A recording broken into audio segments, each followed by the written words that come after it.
नमस्कार। मैं डॉक्टर संतोष मीना, सहआचार्य, इतिहास विभाग, राजकीय कला महाविद्यालय कोटा। आज के इस व्याख्यान में आप सभी का स्वागत है।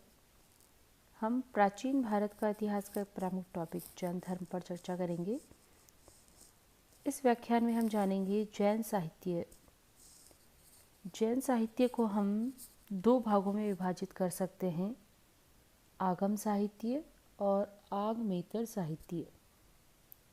आगम साहित्य को पुनः हम दो भागों में विभाजित करते हैं, अर्थागम और सूत्रागम। अर्थागम में तीर्थंकर भगवान द्वारा उपदिष्ट वाणी को रखा गया है, उसे हम अर्थागम कहेंगे। सूत्रागम में तीर्थंकरों के प्रवचनों के आधार पर गणधरों द्वारा रचित साहित्य सूत्रागम कहलाता है। आगम ज्ञान के अक्षय भंडार होने के कारण इसे गणिपीटक भी कहा जाता है। संख्या में 12 होने के कारण इन्हें द्वादशांगी भी कहा जाता है या कहते हैं। अब है आपके आचरांग सूत्र। इसमें भिक्षुओं के आचरण संबंधी नियम बताए गए हैं। भिक्षुओं को कैसा आचरण करना चाहिए, किन किन नियमों का पालन करना चाहिए, उन सभी का जिक्र आचरांग सूत्र में किया गया है।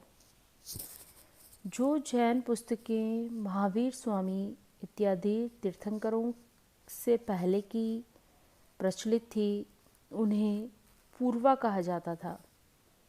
वे 14 थीं और इन्हीं को मिलाकर 12वां अंग बना था।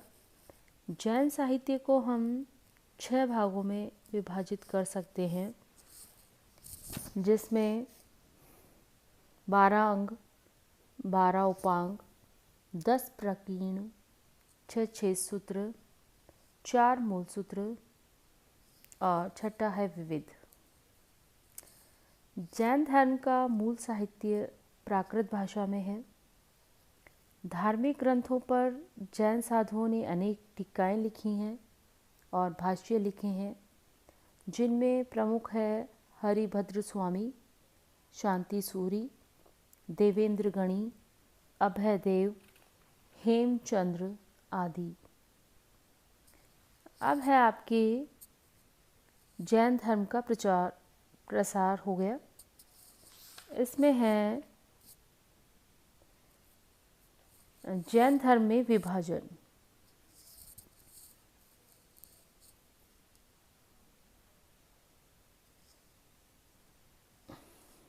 जैन धर्म में विभाजन। जैन धर्म में महावीर स्वामी के काल में ही जैन धर्म में दरार पैदा हो गई थी। स्वयं उन्हीं के दामाद जो थे जमाली क्षत्रिय का निष्क्रमण कृत सिद्धांत पर मतभेद होने के कारण वे उनसे अलग हो गए थे। पाटलिपुत्र में हुई जैन सभा में जैन धर्म 2 शाखाओं में बंट गया था, जिसे श्वेतांबर और दिगंबर कहा जाता है। इनके मौलिक सिद्धांतों में कोई विशेष अंतर नहीं है। अंतर यह है कि दिगंबर संप्रदाय कट्टरपंथी जैनियों का संप्रदाय है। ये नियमों को कट्टरता से पालन करते हैं। इसके विपरीत जो श्वेतांबर है, उनके नियमों की कठोरता जो है वो कम कर दी गई है। इस संप्रदाय के साधु जो हैं श्वेत वस्त्र धारण करते हैं, तो इस प्रकार से इसमें लचीलापन है। दिगंबर संप्रदाय स्त्रियों को उसी के जीवन में निर्वाण प्राप्त करने की अधिकारिणी नहीं मानता है, जबकि श्वेतांबर जो है उन्हें निर्वाण प्राप्त करने का अधिकारिणी मानता है। दिगंबर का मत है या उनका विश्वास है कि केवल्य ज्ञान की प्राप्ति के बाद व्यक्ति को आहार की आवश्यकता नहीं रहती, परंतु जो श्वेतांबर है उनका मत है कि इस ज्ञान को प्राप्ति के बाद भी व्यक्ति को आहार की आवश्यकता होती है, मतलब वो भोजन उसे करना चाहिए। श्वेतांबर मतावलंबियों का मानना है कि महावीर ने यशोदा से विवाह किया था और प्रियदर्शना उनकी पुत्री थी, जबकि जो दिगंबर हैं वो मानते हैं, वो इन बातों को नकारते हैं या इन बातों में उनका विश्वास नहीं है।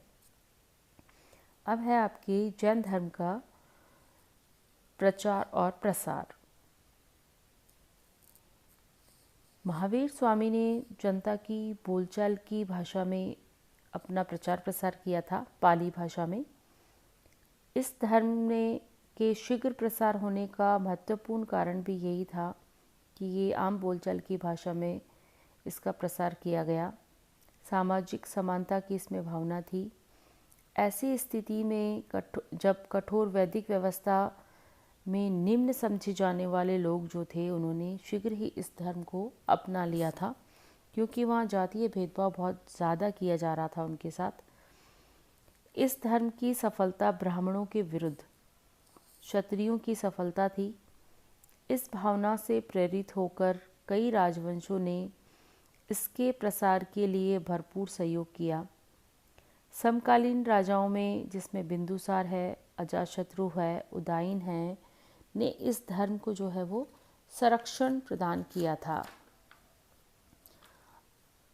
अवंती, वस, अंग, चंपा, सिंधु, सोबीर, कलिंग, राजा खारवेल, दक्षिण भारत के अंग, कदम, चालुक्य तथा राष्ट्रकूट नरेशों ने इस धर्म को आश्रय प्रदान किया था।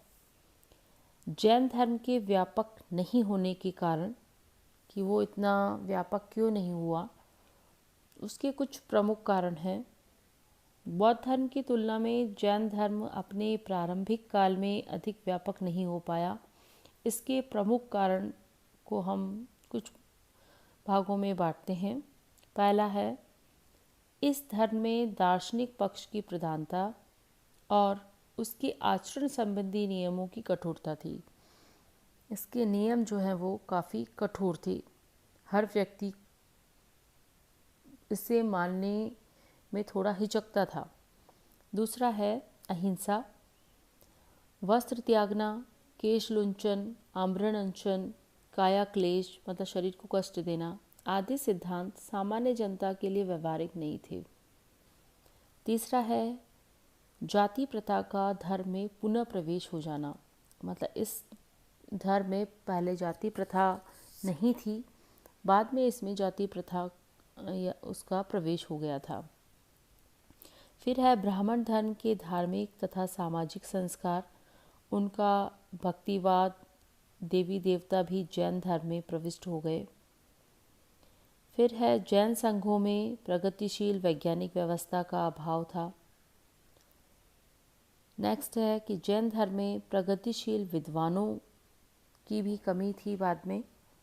तो इस प्रकार से जो है, इन कारणों के कारण जैन धर्म व्यापक नहीं हो पाया। फिर है जैन धर्म की भारतीय संस्कृति को क्या देन है। तो इसे हम कुछ भागों में बांट सकते हैं। पहला है दार्शनिक क्षेत्र में। जैन विचारधारा ने ज्ञान, सिद्धांत, स्याद्वाद और अहिंसा आदि के विचारों को पनपाकर भारतीय चिंतन को अधिकाधिक तटस्थ और गौरवपूर्ण बनाया।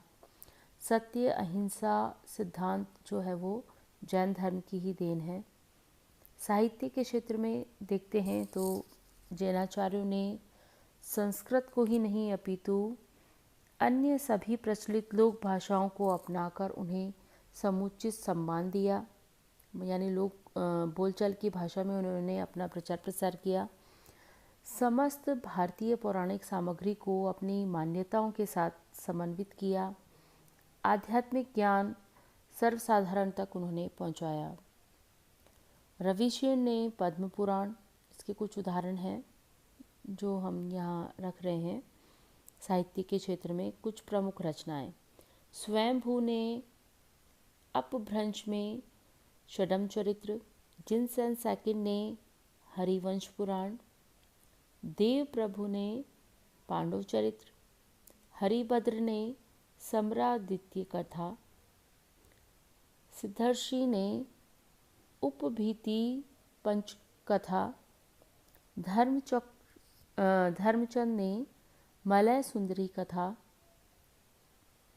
बुद्धि विजय ने पद्मावती कथा लिखे हैं।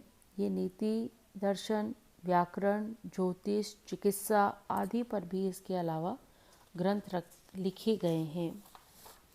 कला के क्षेत्र में जैन धर्म की महत्वपूर्ण देन।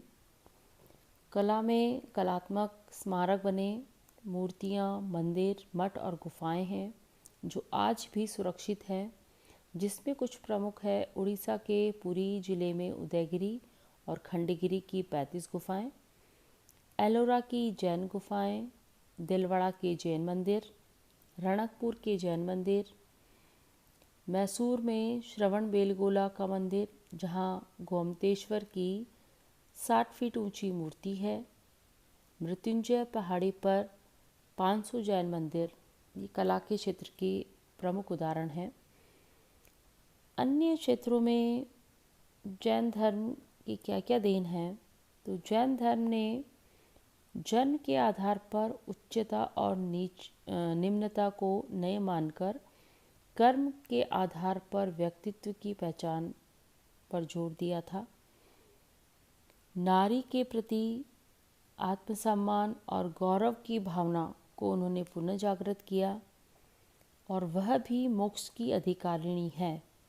इस प्रकार सामाजिक समानता को उन्होंने पुनः प्रतिष्ठित किया। जैन धर्म ने संप्रदायवाद, जातिवाद, प्रांतीयवाद, भाषावाद आदि सभी मतभेदों को त्याग कर राष्ट्र देवता को बड़ी उदार और आदर की दृष्टि से देखा।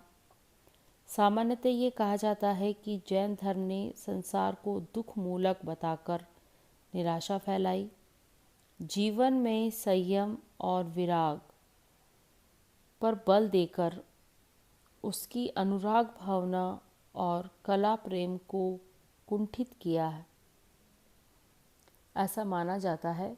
परंतु यह विचार भ्रांति मूलक है। जैन धर्म ने यह सब कुछ अखंड आनंद की प्राप्ति के लिए, शाश्वत सुख की उपलब्धि के लिए और मानव को महात्मा बनाने के लिए और आत्मा को परमात्मा बनाने के लिए कहा है।